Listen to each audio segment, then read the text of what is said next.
Sabe aquela sensação de que a retrospectiva virou só mais uma reunião chata na agenda? Pois é, muita gente passa por isso. Hoje a gente vai mergulhar no livro Fun Retrospectives para entender como transformar esse momento, que muitas vezes é um fardo, em algo realmente produtivo e, por que não, divertido para o time. Meu time não quer mais fazer retrospectivas. Essa frase que está logo no prefácio do livro é da Diana Larsen. E ela é quase um soco no estômago, né? É aquele sinal de alerta máximo de que alguma coisa deu muito errado. O time está desengajado e aquela reunião que era para ser o motor da melhoria contínua virou só uma obrigação. E o mais curioso é que esse sentimento é super comum. Mas é aí que vem a grande virada de chave que o livro propõe. O problema, na maioria das vezes, não é a retrospectiva em si. O problema é como a gente está fazendo. A culpa não é da reunião, é do método.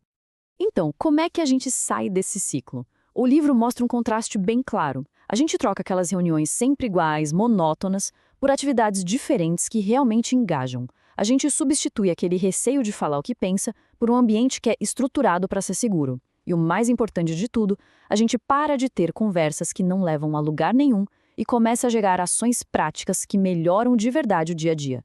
É uma mudança total de perspectiva. Mas para a gente entender por que essa mudança funciona tão bem, a gente precisa voltar um passo. Lembrar qual é o verdadeiro propósito de uma retrospectiva.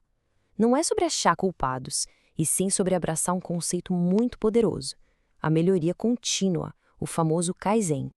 Kaizen é essa ideia japonesa de que pequenas melhorias feitas de forma constante geram um impacto gigantesco ao longo do tempo. E a retrospectiva? Bom, ela é a principal ferramenta que um time tem para colocar o Kaizen em prática. É aquele momento sagrado de parar, olhar para trás, aprender e ajustar a rota. E quando isso é bem feito, olha, a mágica acontece. Uma boa retrospectiva faz muito mais do que só listar o que deu errado. Ela pega um grupo de pessoas e transforma num time de verdade, sabe? Um time coeso, onde as pessoas se sentem seguras para falar, para contribuir. É ali que nasce uma cultura de aprendizado de verdade. Ok, muito bonito na teoria, né? Mas e na prática? Como a gente organiza isso? O livro propõe uma estrutura, uma agenda bem clara. A ideia de fã, de diversão, não tem nada a ver com bagunça. Pelo contrário, tem a ver com um processo muito bem desenhado. E aqui tem um ponto que parece contraditório, mas não é. É justamente essa estrutura que dá liberdade para a criatividade e para a segurança aparecerem. Quando as pessoas sabem o que esperar, como a reunião vai fluir, elas relaxam.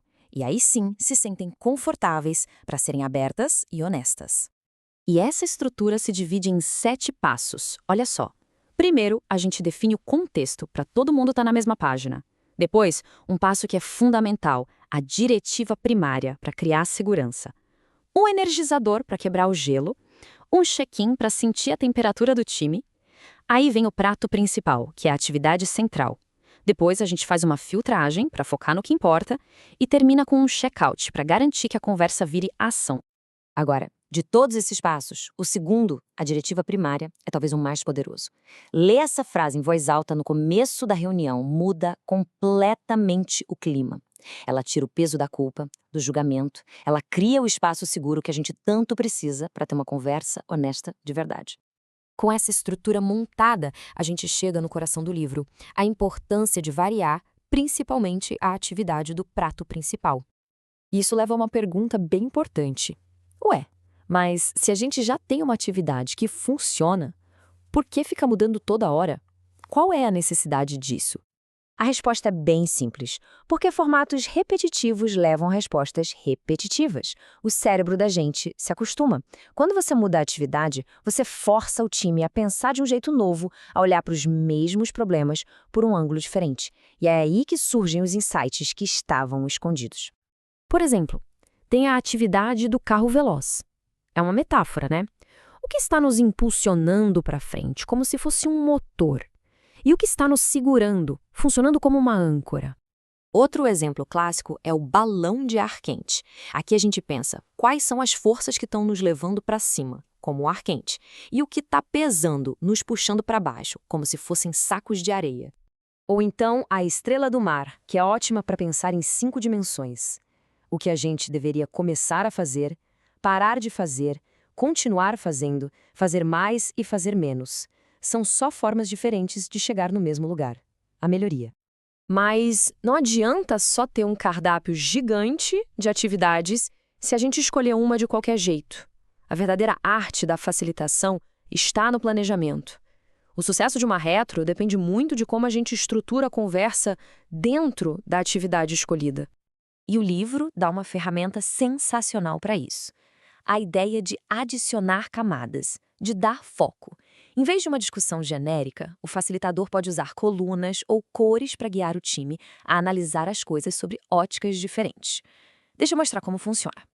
Olha só que interessante. Pega aquela atividade mais básica que existe, o que funcionou bem e o que não funcionou. Agora, em vez de deixar o tema solto, a gente cruza isso com 3 colunas: ferramentas, processo e pessoas. De repente, a conversa fica muito mais rica, muito mais focada.